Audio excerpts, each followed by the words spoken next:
Kak Jacqueline dan Kak Lucy. Nah, adik-adik, hari ini kita akan mulai ibadah kita pada minggu kali ini. Nah, adik-adik, tahu nggak sih tema minggu kita kali ini tentang apa? Kak Lucy tahu nggak? Nggak tahu Kak, tema hari ini tentang apa ya?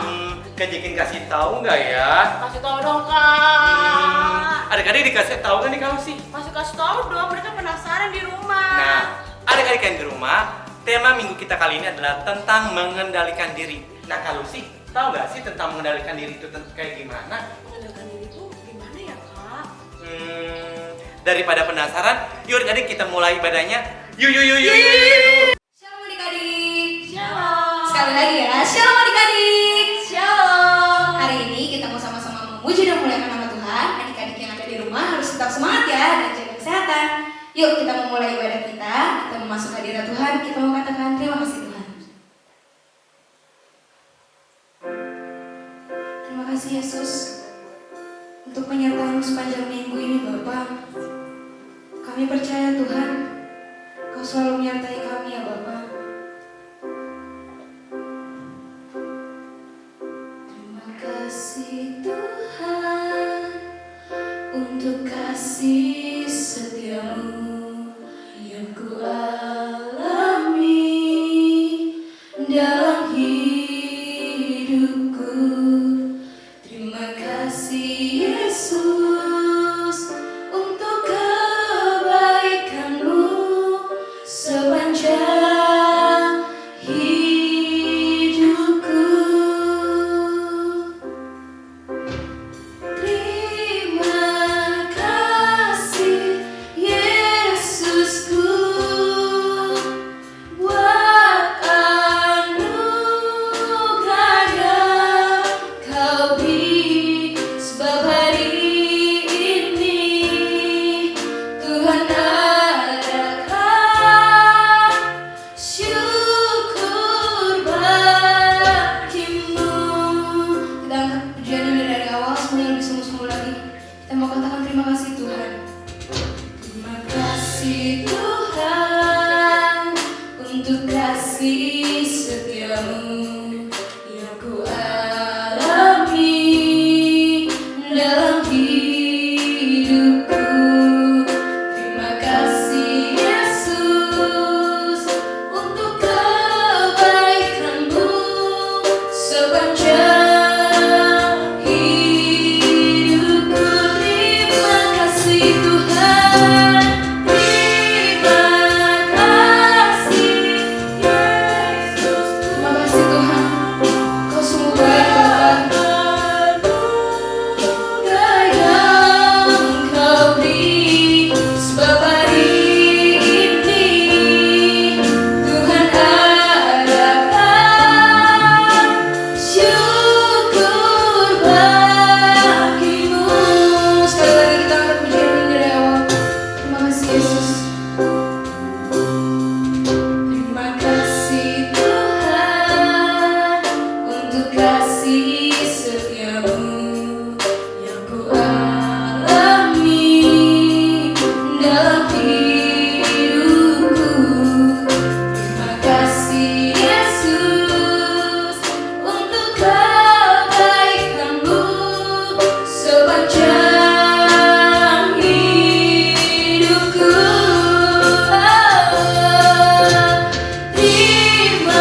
Tuhan untuk berkat-Mu hari ini Bapa. Engkau selalu menyertai kami ya Bapa. Terima kasih Tuhan atas kesehatan yang Kau berikan bagi setiap kami ya Bapa. Biarlah ya Tuhan, meskipun kami di rumah ya Bapa, kami mau tetap semangat untuk memuji dan memuliakan nama-Mu ya Tuhan. Juga ya Tuhan, kami berdoa mungkin ada adik-adik kami yang sakit ya Bapa. Biarlah Kau sembuhkan, Kau jamah, Kau lawat ya Bapa, agar kembali lagi semangat ya Bapa. Terima kasih Bapa, terima kasih Yesus. Sebentar kami akan memulai ibadah ini ya Bapa, kiranya Kau memberkati dari awal, pertengahan hingga akhirnya. Terima kasih Bapa, terima kasih Yesus. Kami sudah berdoa dan mengucap syukur. Haleluya. Amin. Coba kakak tes dulu semangatnya ya. Laskar Kristus. Yeah. Kayaknya belum semangat. Mending adik-adik kakak undang dulu untuk waktu diri semuanya. Oke, sekali lagi ya kakak tes. Laskar Kristus. Yes. Oke, sebentar kita akan mengangkat pujian kita. Kita angkat pujian kita hari ini, harinya Tuhan. Semuanya semangat ya.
Terima kasih Yesus.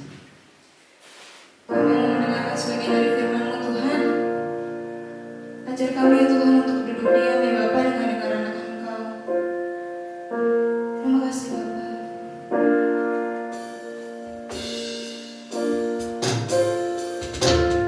Kau ada bersamaku di setiap musim hidupku.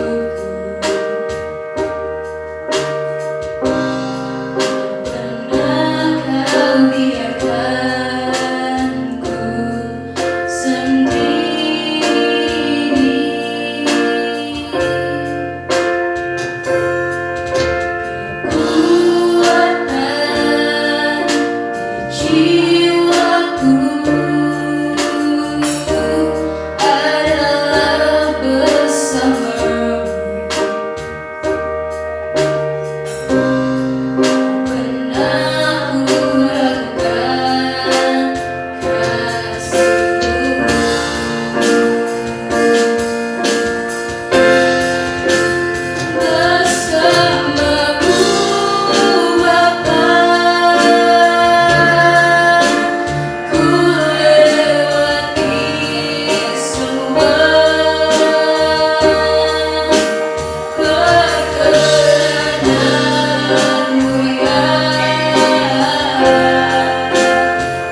setiap kami ya Tuhan. Ajar kami untuk duduk diam dengar anak-anak Engkau ya Bapa. Biarlah firman-Mu dapat tertanam dalam hati setiap kami dan dapat berbuah lebat dalam kehidupan kami. Terima kasih Bapa, terima kasih Yesus. Kami mau menyambut firman-Mu. Dalam nama Tuhan Yesus Kristus kami sudah berdoa dan mengucap syukur. Haleluya. Amin. Shalom adik-adik. Jumpa lagi dengan Kak Cynthia dan Kang Gra. Nah, sebelumnya kakak mau ngetes adik-adik di rumah nih. Adik-adik di rumah pada hafal nggak 9 buah roh? Coba Kang Gra hafal nggak 9 buah roh? Kang Gra apa dong? 9 buah roh itu kasih, sukacita, damai sejahtera, kesabaran, kemurahan, kebaikan, kesetiaan, kelemah lembutan, dan penguasaan diri. Wah, hebat. Kalau gitu kita sama-sama yuk kita sebutin 9 buah roh. Kasih, sukacita, damai sejahtera, kesabaran, kemurahan, kebaikan, kesetiaan, kelemah lembutan, penguasaan diri. Yeay. Nah, adik-adik, hari ini kita mau belajar tentang penguasaan diri.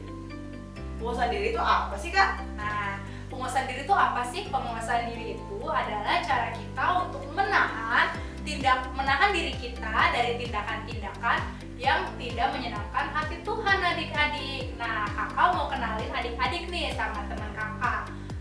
Teman kakak itu namanya berawalan dari huruf Y. Coba tebak siapa namanya? Wah, belum pada tahu ya? Kalau gitu kakak kasih clue. Teman kakak ini punya banyak saudara. Adik-adik di rumah berapa bersaudara? Kalau kakak sih 2 bersaudara, kakak punya 1 saudara laki-laki. Kalau Kak Anggra berapa bersaudara? Kang Gra punya 2 saudara perempuan, 1 kakak perempuan dan 1 adik perempuan. Nah, coba kalau adik-adik di rumah berapa bersaudara? 4 bersaudara. 5 bersaudara. Wah, masih kurang banyak. Teman kakak ini saudaranya banyak banget adik-adik. Teman kakak ini punya 11 saudara, ditambah dia jadi 12 bersaudara. Wah, banyak banget ya, Kak. Iya, Kak Anggra di rumahnya ini udah rame banget pastinya. Nah, karena teman kakak ini adalah anak yang baik, takut Tuhan, turut orang tua, dia menjadi anak kesayangan papahnya. Tapi Kak Anggra tahu nggak? Ternyata kakak-kakaknya itu jadi cemburu sama dia karena papahnya ini lebih menyayangi teman kakak itu. Wah, kasihan ya. Iya. Nah, suatu hari akhirnya kakak-kakaknya ini membuat rencana jahat. Mereka mengajak teman kakak ini keluar dari rumah. Lalu sesampainya di tempat yang mereka tuju, teman kakak ini dibuang ke dalam sumur yang dalam tapi kering. Nah, sumur itu kayak gimana sih, Kak? Buat adik-adik yang nggak tahu sumur itu adalah lubang yang dibuat oleh manusia di dalam tanah yang sangat dalam banget. Bahkan kalau kakak dimasukin ke dalam sumur itu, kakak pasti tenggelam. Apalagi teman kakak ini, dia dimasukkan ke dalam sumur kering itu sendiri. Dia raba-raba ke kanan, tanah. Dia raba-raba ke kiri, tanah. Oh, masih gelap banget tuh, Kak, di dalam sumur itu. Iya bener Kak Anggra, di dalam sana sangat gelap. Dia teriak-teriak nih panggil minta tolong, papa, tolong, mama, tolong. Tapi nggak ada yang mendengar adik-adik saking dalamnya. Tapi pada akhirnya saudara-saudaranya ini akhirnya menarik dia keluar dari sumur tersebut. Apa saudara-saudaranya nyesel nih, Kak, ngebuang dia? Enggak Kak Anggra, ternyata saudara-saudaranya ini punya rencana lain adik-adik. Mereka memilih untuk menjual teman kakak ini untuk dibawa ke negeri Mesir. Pada zaman dahulu, budak itu adalah orang yang dijual, kemudian dibeli, lalu dipekerjakan. Tapi dia tidak mendapatkan upah loh adik-adik. Dia itu harus turut perintah majikannya. Mau dia disiksa, dia juga nggak boleh ngelawan. Kalau misalnya dia ngelawan dan dia kabur, bisa-bisa dia ditangkap dan dihukum mati. Dan nggak ada yang menolong dia. Nah, akhirnya teman kakak ini dibawa oleh bapak yang membelinya tersebut. Bapak ini bernama Pak Potifar. Pak Potifar itu adalah petinggi di Mesir. Dia ini adalah orang yang kaya dan memiliki kekuasaan. Oh, Potifar sangat kaya ya, Kak. Ya benar Kak Anggra, Pak Potifar tersebut selain kaya dan memiliki kekuasaan, dia juga sekarang memiliki kekuasaan atas teman kakak itu. Nah, kemudian teman kakak ini dibawa ke rumahnya dan dipekerjakan di sana. Bayangin adik-adik, sebelumnya dia adalah anak kesayangan papahnya. Dia selalu dibelikan baju-baju yang bagus. Tapi sekarang dia dipekerjakan menjadi budak dan harus melakukan pekerjaan rumah. Kerjanya apa aja tuh Kak? Nah, di sana itu dia ngepel, nyapu, cuci piring, kasih makan ternak, potong-potong rumput, pokoknya semua pekerjaan rumah dilakukan oleh teman kakak itu. Tapi karena dia takut Tuhan, makanya dia melakukan pekerjaan itu dengan sepenuh hati. Dia nggak pernah bersungut-sungut. Karena dia melakukan pekerjaannya dengan sepenuh hati, pekerjaannya itu bagus loh adik-adik. Karena itu Tuhan senang dengan teman kakak. Kemudian Pak Potifar juga senang dengan hasil pekerjaannya. Karena Pak Potifar senang, maka dari itu jabatan dia dinaikkan. Lalu dia diberi kekuasaan atas semua harta benda kepemilikan Pak Potifar di rumah tersebut. Tapi adik-adik, suatu hari teman kakak ini dicobai loh. Wah, dicobain itu kayak gimana nih Kak? Nah, dia ini dapat godaan. Suatu hari saat dia sedang mengerjakan pekerjaan rumah, Ibu Potifar ini datang nih. Terus dia menggoda teman kakak ini. Dia berkata seperti ini. Dia bisik-bisik nih ya.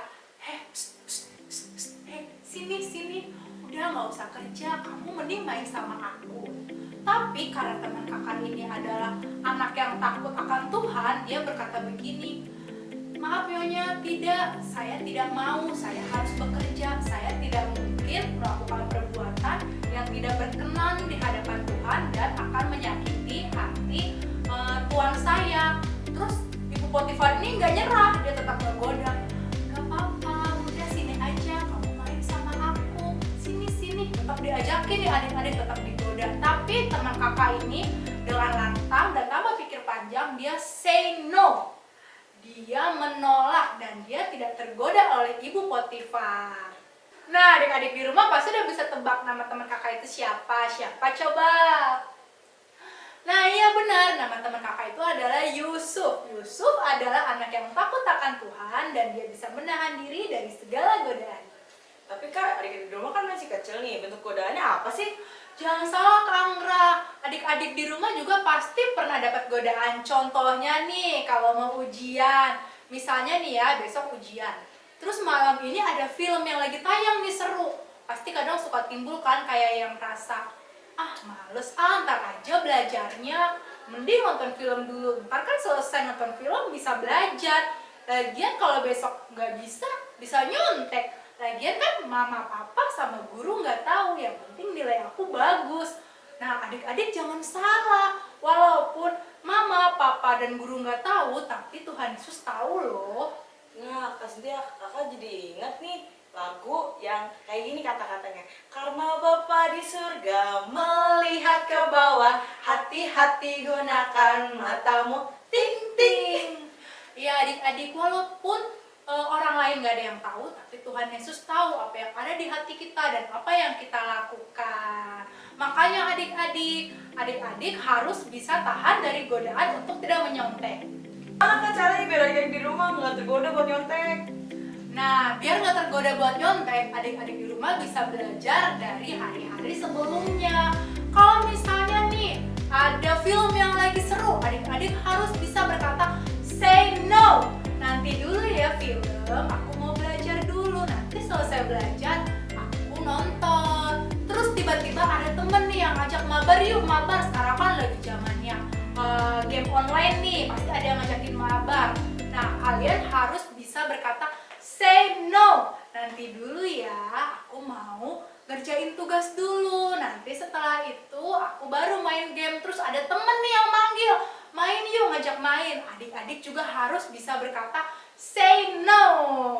Nah, bilang dulu, nanti dulu ya mainnya, aku mau belajar dulu nih. Habis itu selesai belajar, adik-adik baru boleh main. Gak salah main game, tapi adik-adik harus tahu waktu. Lebih baik adik-adik belajar dulu, selesai belajar baru main game. Nanti kan orang tua juga pasti tidak akan memarahi adik-adik. Nah, salah satunya juga agar adik-adik bisa belajar. Kalau teman-teman adik-adik ngajakin main, kalian bisa nih daripada main mendingan belajar bareng aja. Nah, betul tuh Kak Anggra. Jadi adik-adik harus bisa menahan diri. Kakak percaya habis ibadah ini adik-adik di rumah pasti terjadi perubahan yang luar biasa. Kalian pasti akan bisa menahan diri dan berkata say no untuk hal-hal yang kurang bermanfaat. Nah, adik-adik kita sudah mendengarkan firman Tuhan dan sekarang kita mau mendengarkan ayat hafalan minggu ini. Oke adik-adik, kita sudah tiba di akhir ibadah kita minggu ini. Sebelum kita berdoa, kita akan mendengarkan ayat hafalan yang akan dibawakan oleh Kamelan. Ayat hafalan kita pada minggu ini dari Amsal 16 ayat 32. Orang yang sabar melebihi seorang pahlawan, orang yang menguasai dirinya melebihi orang yang merebut kota.